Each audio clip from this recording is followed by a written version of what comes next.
Okay, hello everyone. Welcome to our November LibsWork meeting. My name is Andrea Lewandowski. I'm with the New Jersey State Library, and this is our LibsWork Lounge. So we don't have a specific presenter. We are going to be going around and just sharing updates, sharing questions, anything that's on our mind, and we'll make this space what we want it to be for the next hour. And yeah, so hopefully there's some interesting and good stuff coming up for you guys. And if not, then we can be a support or a resource to you. So I guess I'll go first, and then what we'll do is I'll ping pong it, is that a good term, over to somebody. And then if you don't mind introducing yourself, sharing what you want, and then send it over to someone else, then hopefully we can hit everyone. Robin is at another meeting, I believe. So if you call on Robin and she doesn't respond, that's the reason, and we'll just pick somebody else. Okay, so like I said, I'm with the New Jersey State Library, and right now, my interesting things, I'm going through all of the library websites for Walking. the New Jersey God, what's libraries. happening? Ooh, what? Oh, so I am looking at all the New Jersey library websites to see who is offering ESL classes and programs, and if they're doing it on their own, or if they are partnering with Literacy Volunteers, Literacy New Jersey, or some other organization.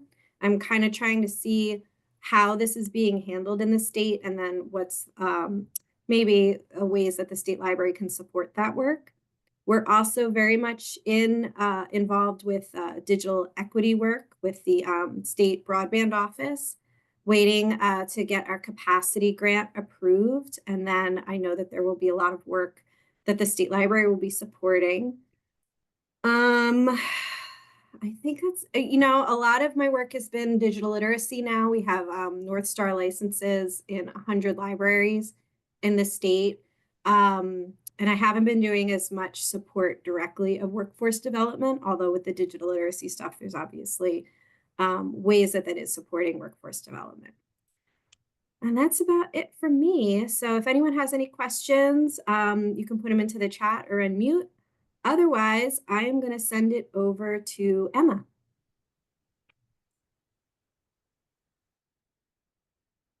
Good afternoon. That woke me up in a hurry. I'm sorry. Good to see you all. I'm Emma Ostendorp. I work for Howard County Library System in Howard County, Maryland.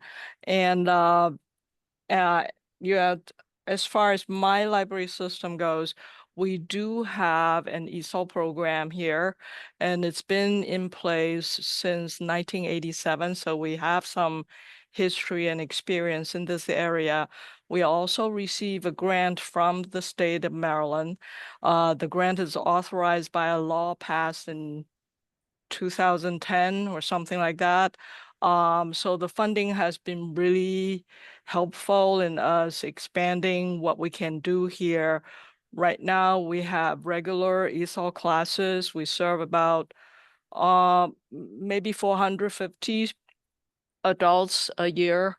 That's adults who are registered and get tested. It's almost like a small school within the library system. We also have a high school diploma program for adults who want to earn a Maryland high school diploma through us.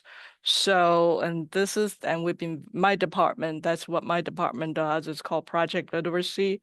And we've been doing this. So we've been quite busy. And earlier we were talking about digital equity issues, and actually we're working with a local nonprofit organization. I don't know if you have it in your area also. Somebody in the county got a huge grant and got a whole bunch of Chromebooks. So we've been helping out, giving free Chromebooks to eligible members in our community, and we've been busy with that. And they just got an extension for the Chromebook, so we're going to maybe do a second round to catch those who didn't get a free Chromebooks in the first round. So that's what we've been doing. And I believe the state library is also actively looking at ESOL initiative relates to supporting the immigrant community with their language acquisition. So I believe one of my colleagues is in talks with somebody from the state level, but I don't have all the details yet. So that's it from me here. And the person next to me is Mark. I'm going to just hand it over to Mark. Thank you. Thanks, Emma. Um, what we have going on here in Wisconsin is we've got a couple of really cool initiatives in the hopper. So one of those that I'm part of the South Central Library System Consortia. In another consortia, they have been developing things called job pods, which they are basically designated spaces, could be study rooms, could be this modular telephone booth kind of thing, where job seekers can connect directly with workforce development professionals. And they have received quite a bit of support from the Department of Workforce Development in the state to create a pilot program. So there are a number of libraries in my system that are very interested in the job pod, and I'm really excited to see that develop. And so that's really pretty cool. Another thing that is workforce adjacent, but certainly does have an impact, is a program through this organization, Lift Wisconsin, which helps justice involved individuals remove expungible records from their criminal backgrounds, which can certainly impact their employability. And they are working to they're working with libraries to train staff on how to use their application and everything associated with it to help their job seekers who are justice involved and need to find work.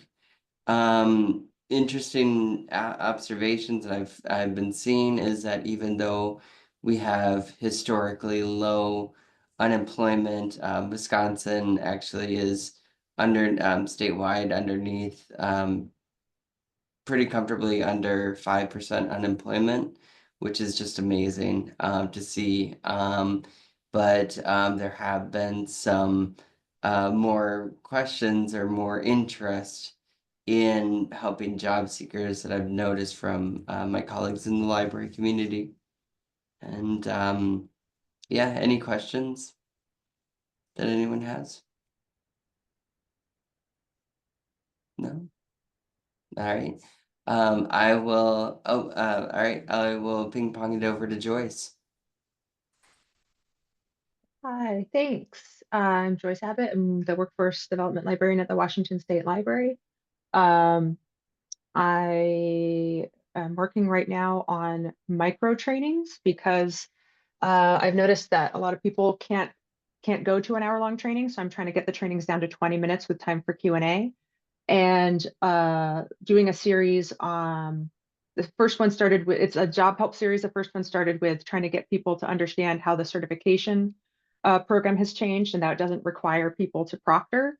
And so did that training. The next training is going to be half hour just on job help and basically the difference between job help and career coaching. And it doesn't get too deep on anything, but it gives a lot of resources. I mean, for 20, 30 minutes.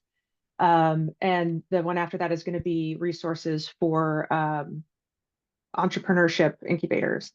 But the thing that I noticed is that on several site visits in the past year, a lot of smaller libraries are so understaffed. They're so understaffed. They're not offering job help at all. And they have to refer to like another community organization. And that goes differently depending on, the circumstances for the person and what's going on in the community. So I'm just hoping to get a little bit more information out there to people who don't have a lot of time. Always looking for, if anyone would, be interested in taking a look at what I have, I'm always interested in feedback, because you only have 20 minutes and you really have to parse down, like, what can I really get? If I only have 20 minutes with you, what's the most important 5 things?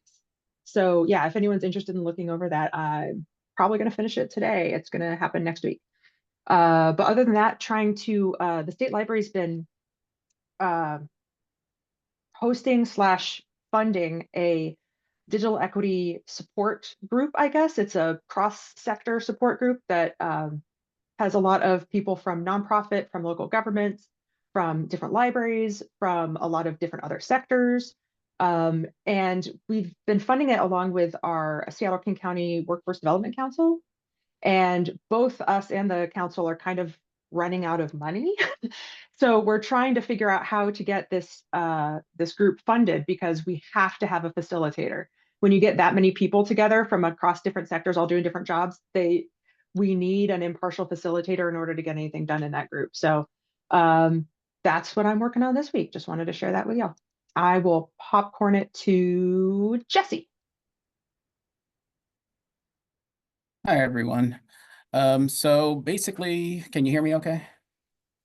Yeah, I'm actually in our media lab right now. Yeah, so aside from running the Workforce Center, I am actually a trained career development facilitator. I also have my MLIS. I'm actually an analyst too for the city, which means I do specialties. So I run a Workforce Center.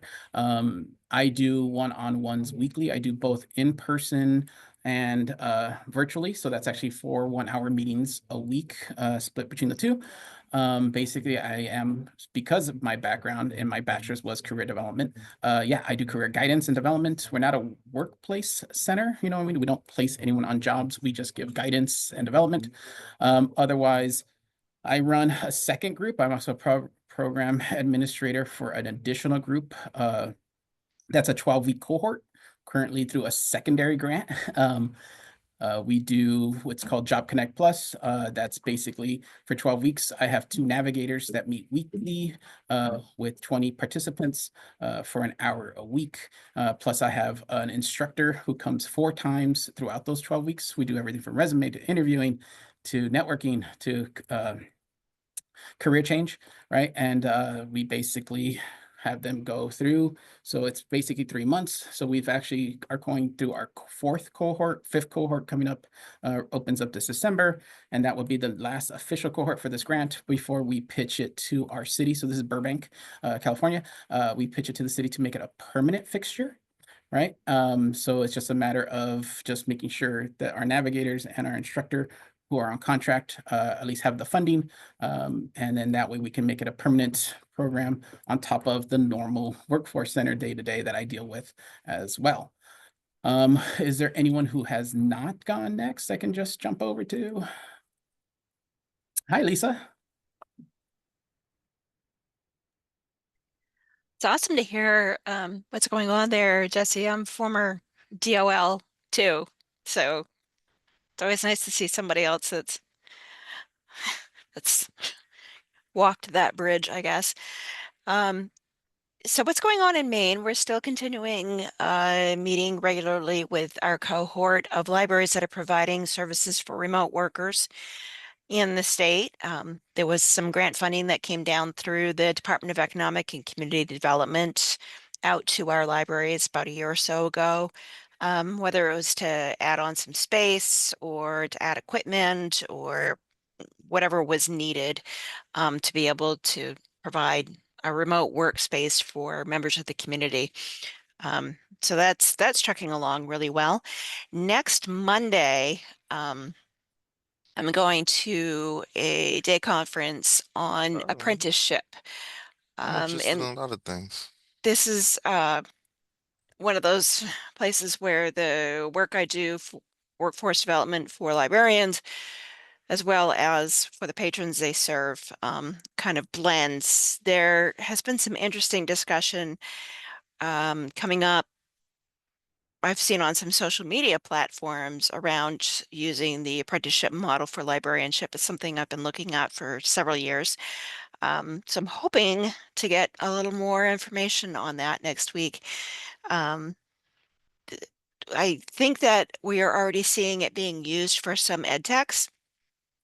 So it makes sense that we should be able to move that over to librarianship too, particularly since local governments are now allowed to do that. And Joyce, absolutely, I will share out what I find on that. I'm pretty excited about it. I've also been doing a lot of bridge work with our libraries around the state. Again, Maine is everybody's locally owned and operated and funded, and we've 256 public libraries. So making sure that everybody understands the changes that are coming down through state from Department of Labor, kind of being that bridge person.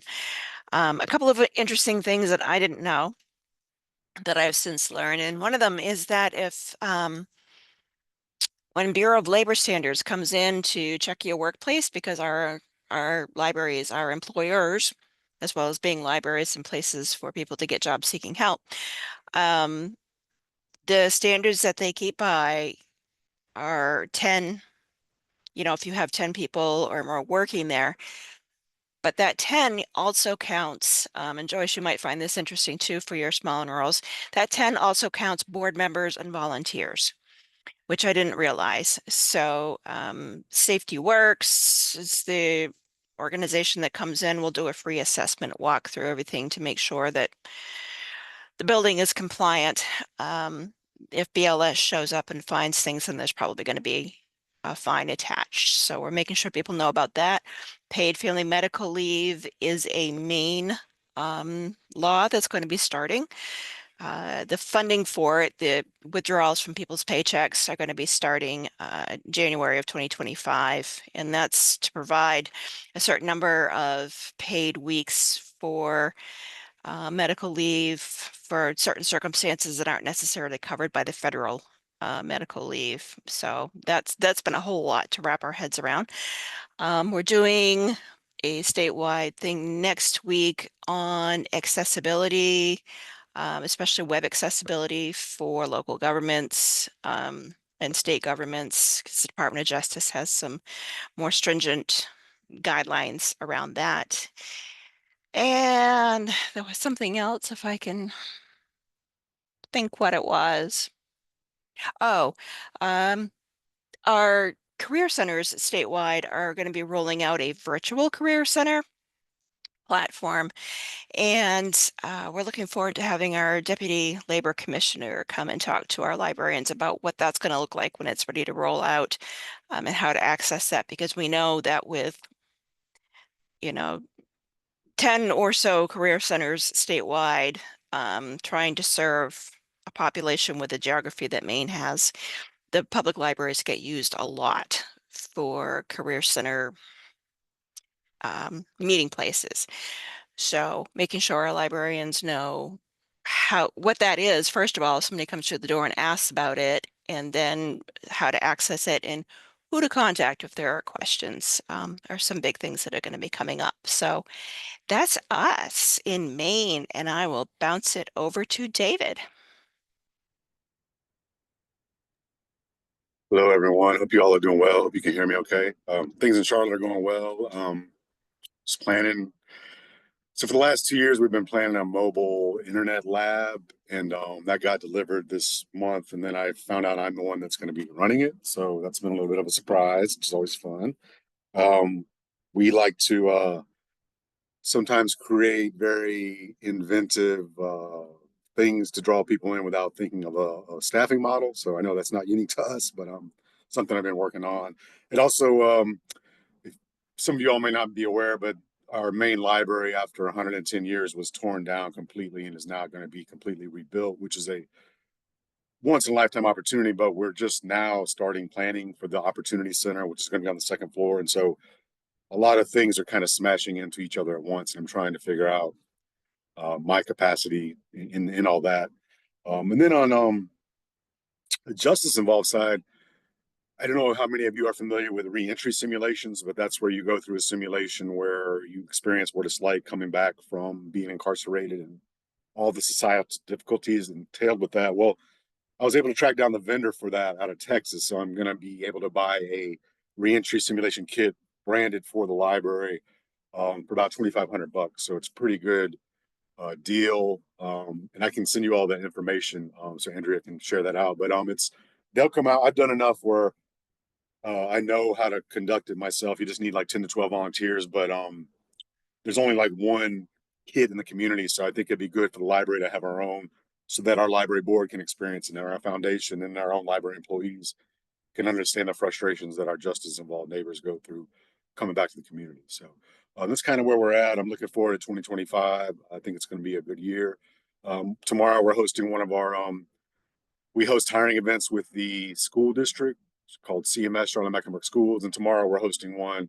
So we anticipate about 200 job seekers for that, and our placement rate after 6 months is 25%. So if 200 people come out, they're going to have hired 50 people to fill those roles. And things are kind of dire in our community. They always have more vacancies mid-year than the beginning of the year. And the beginning of the year, they had 400 plus vacancies. So it's always a struggle, but we're here to happy to support them.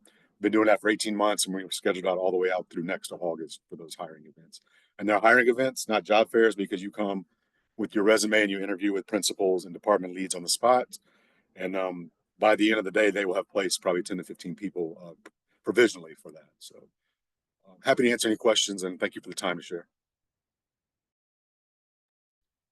Joyce had a question for you, David, on the cost of that.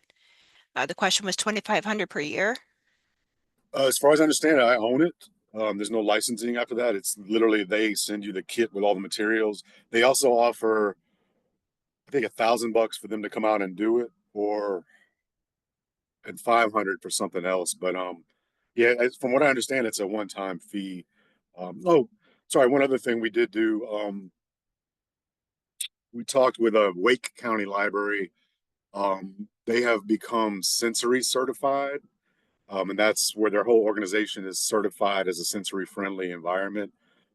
It's from a national company that's associated with the NBA, NFL, MLB, and I'll send that info to Andrea as well. That the cost reminded me because Wake County was able to get their program certification for $5,000, and then they have to pay $2,500 a year, I think, to renew it. And what that does, it gets you these sensory kits for your locations. So if someone is experiencing sensory neurodivergent issues, they can borrow this sensory kit while inside the library. Has glasses and noise canceling headphones. But then the logo is also nationally recognized, so people know when they see that, like envision like a safe place logo that's kind of universal all over. And so I know that has an ongoing licensing fees tied to it, but the reentry kit seemed like it was a one-off sort of thing. Sorry to go all over the place, but I want to share all that good stuff with you guys. No, that's awesome. And we only have a couple people left who haven't gone, but I don't know who has access to a microphone or not. So Pat, Elizabeth, Yasin, Kristen. Oh, Kat is put something into the chat. So if someone else is able to unmute.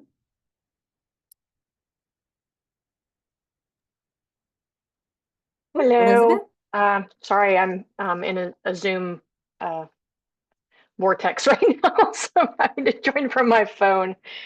I love our IT department. Yeah, so end of year for us, I often wondered through my career why more organizations didn't do a calendar fiscal year, and now I know why, because it is horrible. What a terrible time of year to be trying to close things out and start things up right around the holidays. But that's kind of what I'm up to.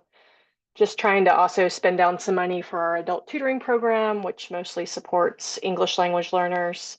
So buying a lot of materials there. If anybody has any recommendations for resources to use for self-study and or tutors working with learners who drop in.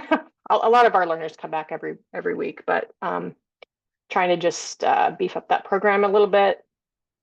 And then also starting to do some things with my life skills budget.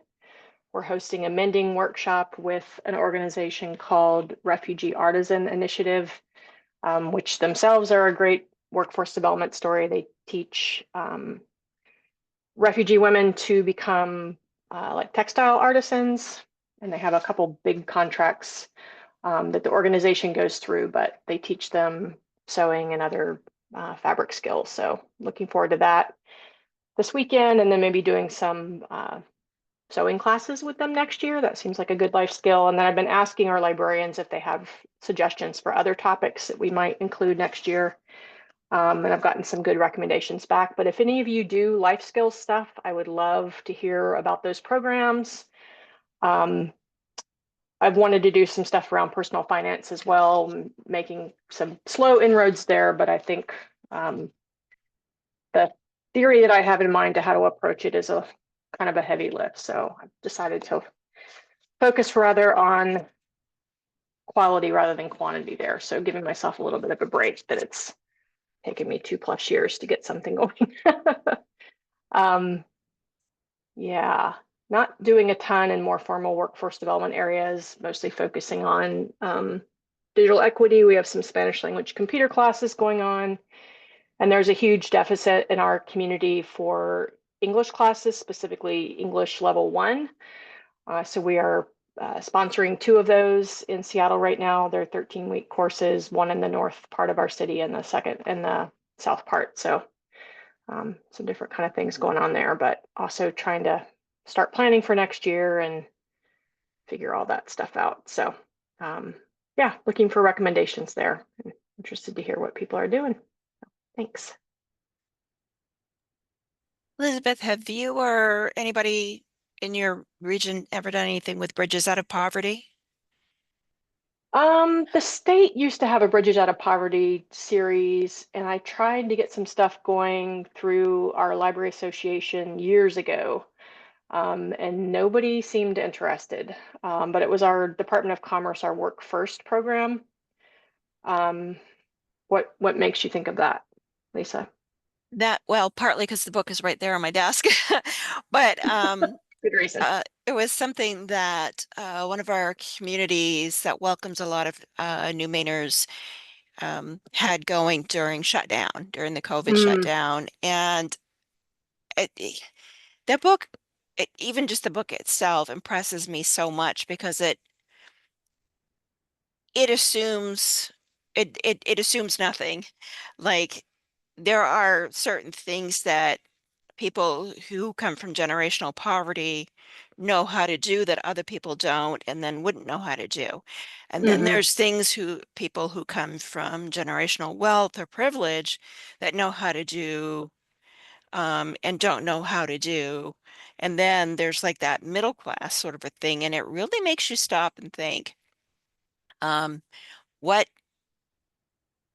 not just the financial challenges alone, but the whole family and cultural aspects that may come with it, like what sorts of clothes they might lean toward and why, or what sorts of senses of humor or interactions or whatever they might have and why. And so it it understands that working up from poverty or having to interact, if you have come from, generational privilege and wealth with the rest of your community, isn't so much money in the bank or what you're making or not making, but there's a whole language and subculture that goes along with that as well. I just thought it was fantastic. Yeah, now that you're talking about it, I do remember reading that book, but like I said, it was years ago. So the approach that I'd like to take is basically working with by and for community-based organizations to do sort of a train the trainer around financial literacy, not necessarily a specific curriculum, but introducing them to the resources out there for curriculum that they might adapt. And then once those, a couple folks, at least from different organizations or communities, have received that instruction, that they would then create workshops, and then we could host them or hire and host them to do workshops, so that it would be, folks from each community doing the instruction. And then where that becomes really powerful for us is being able to do it in language, because we have a lot of recent immigrants here who really need instruction in language. So I love the Bridges Out of Poverty approach, and maybe I'll get back in touch with Commerce and see if they're still using it. Thanks for that reminder. I have a note.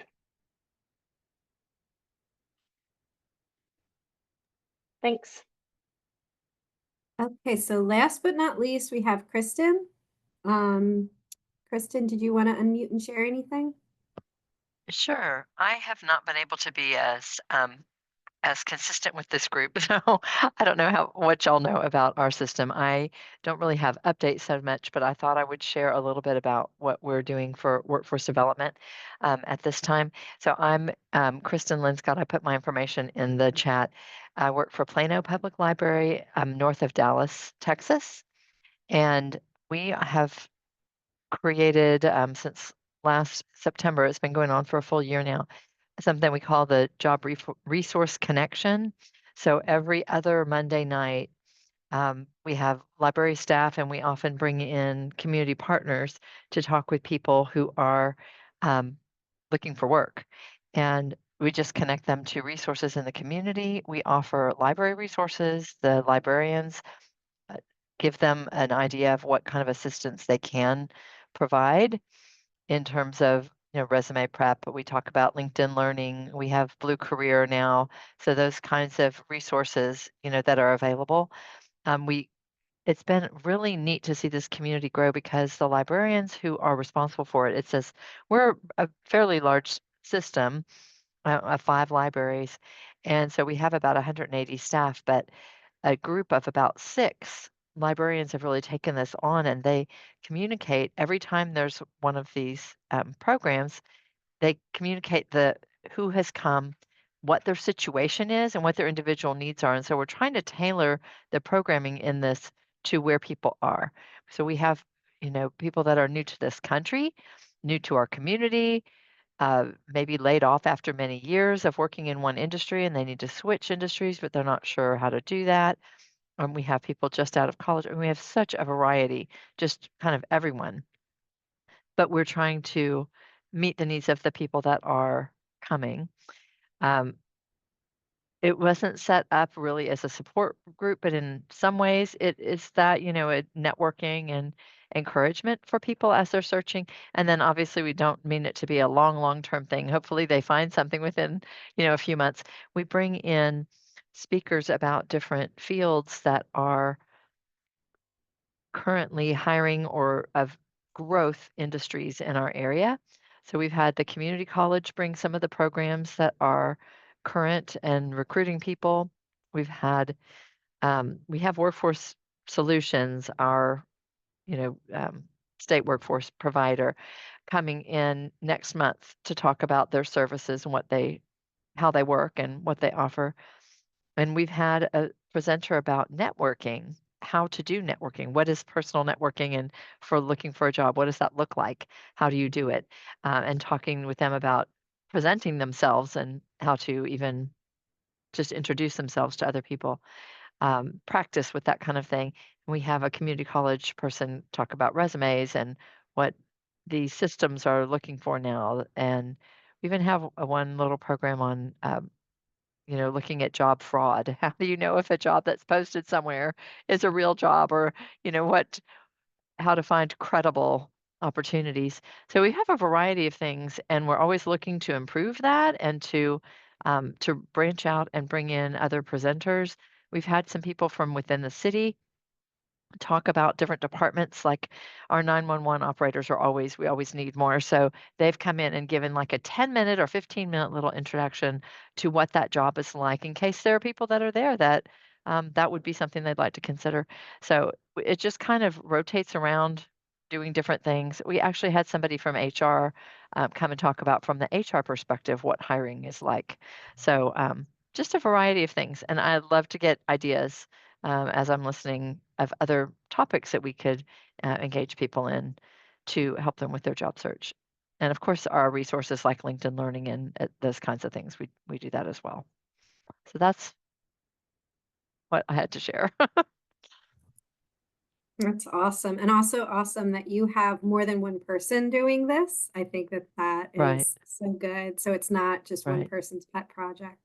It's a So team. I do have to say there's another thing that we created a resource that actually won an award from the state library, but it's called the Job and Career Toolkit. And it's just a one-page document, front and back, but it lists out what we did is broke down the job search into 5 kind of stages. Preparing your resume was one of the things, but like even career exploration before you're creating your resume. So there's 5 different parts, and on the back, we link people to resources, both national resources like Career One Stop and ONET Online, whatever, all those things, and our own resources with LinkedIn Learning and Blue Career and those kinds of things are listed on it as well. But it gives people direct things they can do for that particular stage that they're in, and maybe helps them even identify some issues that they should be looking at that they might not have thought of.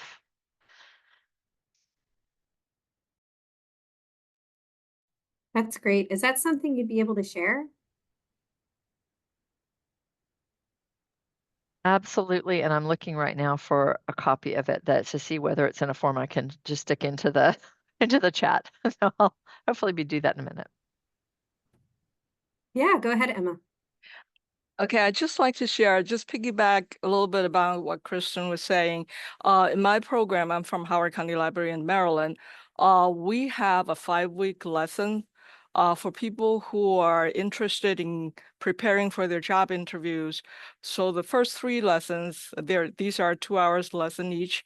And first 3 lessons talks about different aspects of the interview, what you dress, what you wear, and how to answer questions.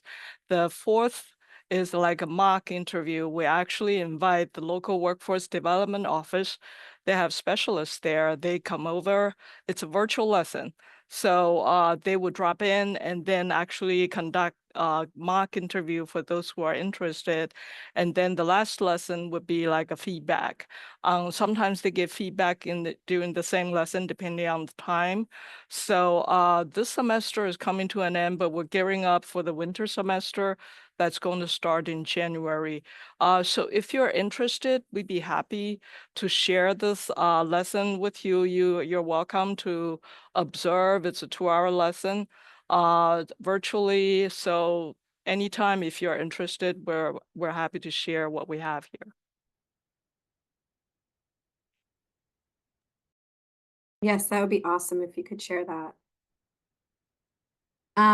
So Bev, I saw that you just popped in, so I wanted to let you know that we're wrapping up our introductions and what we're working on.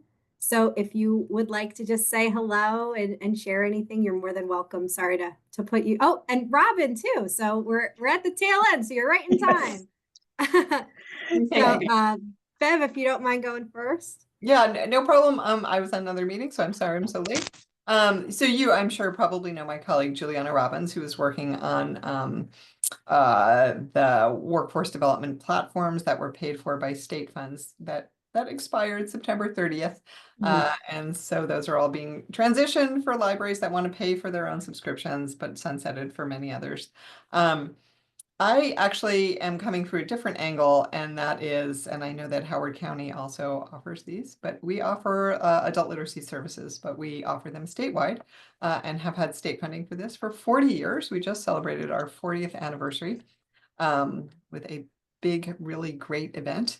So I'm coming into it this way, but we also touch on all other elements of adult education and workforce preparation, but we're very much a goal-centered, not a curriculum-centered adult literacy service across the state, and rebuilding after really terrible pandemic years where, face-to-face tutoring, was very challenged, and that's always been the bread and butter of California Library Literacy Services. So I'm just sort of sitting and lurking because all these things are super helpful. We do have some programs that do workforce development and others that leave that to a different group in the library. So I'm here representing, those 103 library jurisdictions that serve adult learners. Generally reading below a 6th or 8th grade level, which, as you know, is a lot of people. And in California, there's a lot of people without a high school diploma, and a lot of them do not read, you know, above a second grade level. So That that's it for me, probably for now. I wonder if I could jump in. Yeah. That's a great, it's not even a segue, Bev. I wonder what people think about working with those folks who are not highly literate and providing the online high school diploma. I think that some of you are familiar with that through Gail Cengage. So actually, and I could talk about that. See about we do work with the product that used to be the one that Gail promoted, then they changed. So that's Yes. Career Online High School, because Career Online High School broke their relationship with Gail. And we still have a lot of seats in that, and we have worked really hard. My colleague Allison Giffredo, who runs that program now, has worked really hard over the last couple of years to really make that accessible. We used to have like libraries would have to pay for some scholarships to join. Now we make it free to everybody. They do have to put in labor to do it. We have well over 3,000 grads statewide. And we're still building, so it's super exciting, and onboarding new libraries all the time. Really, most of our libraries now offer Career Online High School. So can I ask you something? Yeah. And I'm sorry, I'm sure that the New Orleans Public Library, where I am from, probably had Career Online pre-pandemic, and now we've just started up with Gail Cengage. Yeah. And so is there any intel that I should have on that? Do you love Career Online, and are we mad at Gail Cengage? Is there any thought on that? No, I don't know actually, anything. I've heard of what Gail's doing, and it seems like it actually might be a platform that resolves a couple issues. We just happen to have this influx of a lot of seats. Bought the seats, like we have the seats, and we are trying to use up those seats. So and I'm going to ask, I see in the chat, Kat, where are you from? And I'm sorry I missed the introduction. So are you from one of those ALA test libraries that Charleston or Chicago or Delaware? Okay, yeah, in Chicago, yeah. So anyway, anybody wants to talk about Career Online High School, I can certainly connect you to my colleague, but and we've just started collecting sort of state matching funds data on that. But it's been a successful program. We have a much higher graduation rate than Career Online High School does in general. So it's been pretty good. But you know, I'm not saying this is the be all and end all. Career Online High School has had some staffing changes, and find whatever works. Thank you. Yeah. It's a very good option though for those people for whom life got in the way. Definitely. And always ask the question, which is, what level are these materials written, and are they available in audio, and is there translate? For us, the big thing is there's no translation into Spanish, right? And so it's, well, either, I mean, there's like Google Translate into Spanish, and that's it. You know, we have the seats, but I would prefer something that would give people a diploma in Spanish. Rather than in Spanish. Yeah. Yeah, like you can get a GED in Spanish. I think that Gail Cengage may be working on the Spanish version. Yeah. Of Be careful what they're working on, because we've been working on for years. Yeah. And it often winds up being a Google Translate version, which is not quite it. But I know that Gail, they sought a product that, you know, because we had talked to them for years about some of the challenges. And I know when they sought a new product, and there are a few libraries in California going with the Gail product. And I believe that's because they have relationships with Gail, or Gail is an easy sell for their procurement process. Like, you know, they already have contracts with Gail. But on the other hand, we're providing it for nothing, so you might as well get it for us. That's amazing. Well, we still have the seats, and we do have thousands of seats. So I will say Career Online High School, you know, they hired a honking good lobbyist some years ago. And so there were a few states that bought in, but but it just depended who administered it and who was doing it, and there are some states that won't accept the Career Online High School diploma, although it's an accredited diploma, but they won't use it for the next step to higher education. I only know one state that would do that, but won't do that. It will happen in It might be California. New Jersey. It is New We Jersey. ran into that a long time ago, and Yeah. they didn't have the appropriate conversations, I guess, with Department of Education, or thought that it would be okay. And so Department of Education wouldn't recognize the Career Online High School. It was a big issue. Yeah, no, and I get it. And Career Online High School has bent over backwards. So when we have like a community college district that's like, nope, we're not accepting this, or they have a promise program for local graduates, but it's not a local diploma. That Career Online High School has gone to bat for those folks. So it's been a couple of years since I've had direct involvement in the program, but it's going strong. I occasionally go to a graduation. They're always wonderful. And we see there's a couple big libraries that have really strong programs, and then like LA and San Jose, Sacramento, but in Sonoma County, but there are other smaller libraries. So yeah, thanks, Robin. I'll put my contact in the chat too. It looks like I missed a lot of really great information just from the links I'm looking at. Yeah, but I think you had already popped out when I said that this was recorded and the link will be shared Yes, in the thank you. listserv. So Yeah, great. so we have about 10 minutes left. So if anyone has any burning questions based on introductions or anything that was shared, or just things that you would like to get input on, you can raise your hand, type in chat, or just unmute yourself. Otherwise, I did have a question, so we could even use that as a placeholder. Oh, Elizabeth, you unmuted yourself. You go first. Sorry, I was actually just trying to navigate and find the chat on the Android Zoom client, which is terrible. Sorry. All right. So my question was for anyone who's doing, I think this might be applicable for the career services or career kind of classes in the ESL and adult literacy. I'm wondering, when do you decide to, like, first of all, how do you develop your curriculum? Do you do that in-house, or do you work with like a partner or a vendor and use their materials? And then how do you kind of make that decision when there's either like a void that the library can fill, or that what's out there on the market or that other organizations are using may or may not be appropriate for your patrons? So that's my question.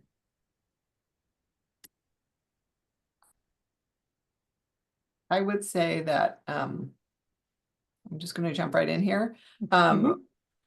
We have no uniform curriculum. Most programs use resources from ProLiteracy and training from ProLiteracy, which has really stepped up in the last couple of years. But also Minnesota Literacy, or Literacy Minnesota, whichever one it is, has really good curriculum they've developed and really good training. They've just developed a new ESL curriculum. But they use a variety of sources. And one of the things that happened over our sort of 40-year history is that we really wanted to distinguish ourselves from adult education. And we also, okay, I'm gonna say this about adult education, that in the 1990s, adult education system, which in California is divided between public schools and community colleges, but nationwide, there was a national standard created. It's called the National Reporting System. And so if you get those WIOA funds, you have to report to NRS. And one of the dirty little secrets of NRS that nobody says, because nobody looks at this data, is when they created NRS and the standards for progress, enrollment really declined, or persistence really declined, because people were being booted out for staying too long or whatever. And what was very clear to us even before then, that we wanted library literacy services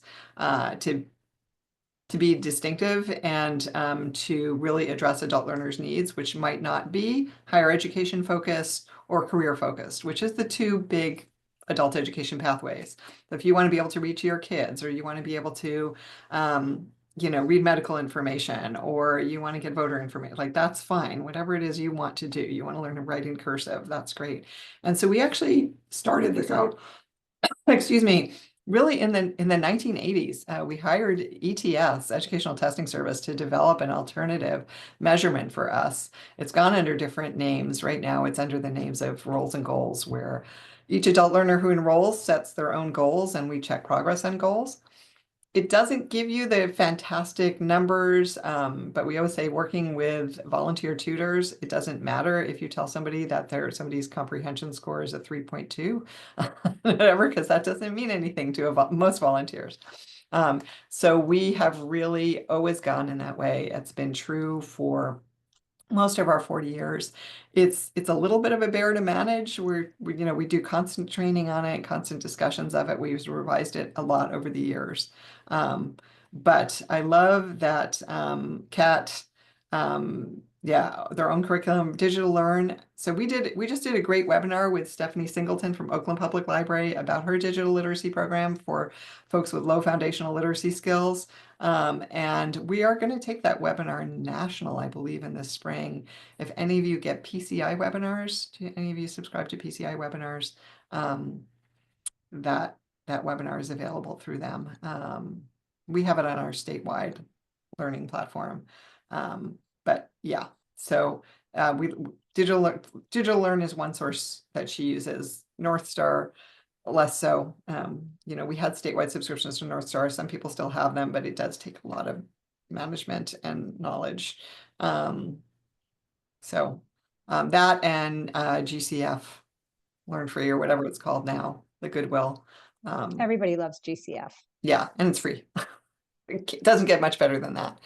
Right. If any of you want the link to see Stephanie's webinar, which was super good, she did like a 10-minute presentation at ALA, and she should have just had the whole panel because didn't do it justice. Just email me and I will send you a link to the recording or the one-time passcode or something to get into it, because it was good. But What is Stephanie's last name? Singleton. Okay. At Oakland Public Library. So sorry for like going on my high horse over here, but I just wanted to say all these things. So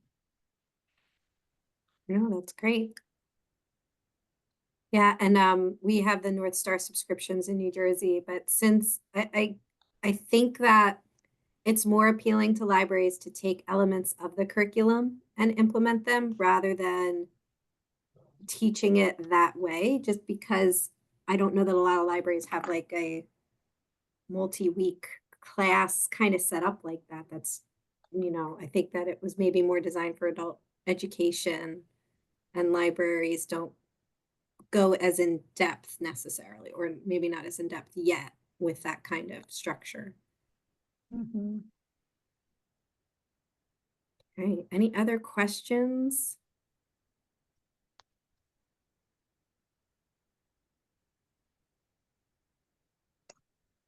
I'm looking at Stephanie Singleton's older blog from 2023. Mm-hmm. Well, one thing I will say, we have so many topics going right now.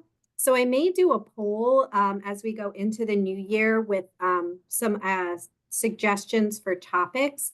But I'm just wondering, like, roughly from anyone here who wants to pipe up, do we want to start exploring more in depth some of these adult literacy, ESL kind of topics, in addition to the other job seeker kind of career topics? It seems like that is a strong thread through a lot of what's going on right now. So maybe we can look for some speakers and some presenters in that area.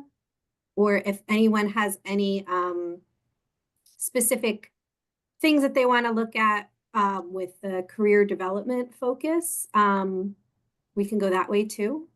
Anyone have any thoughts? Who was the group that met earlier this year? I thought it was California, Bev, that pulled together folks focused on ESL.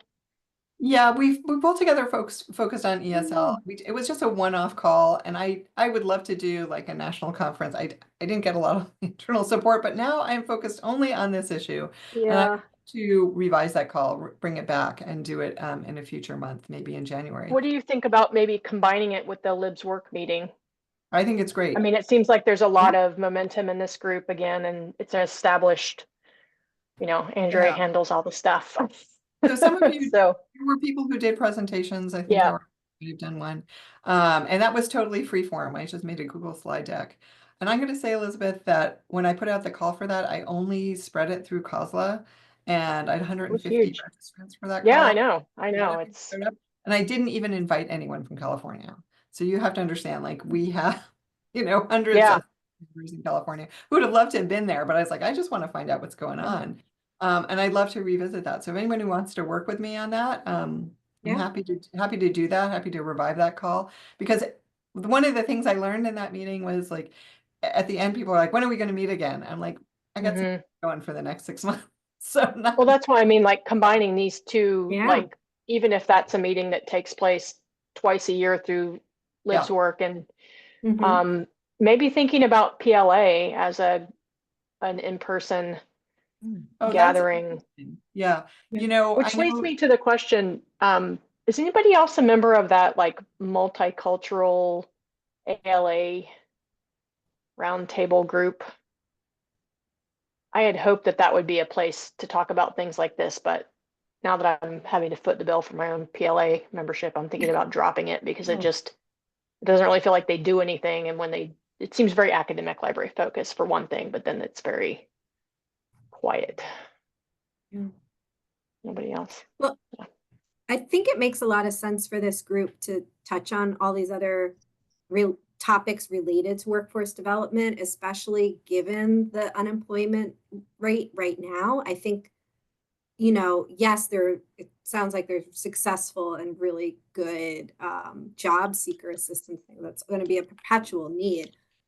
But especially in a better economy, I think that some of these other things come forward for upskilling, for, and then Bev, you raised such a good point just about adult education, adult literacy is not just about career and higher education, but yet it fits in there. So that's it has to be part of the discussion just because of the funding mechanisms. But yeah, and then we always have that digital equity piece with the capacity and competitive grants and all of that stuff coming through. So we have a few directions we can go. All right. Real With that fast. said, oh yeah. I did just work with the City of New Orleans Department of Human Rights about on their new strategic plan for English language learners. And we were certified as a welcoming city.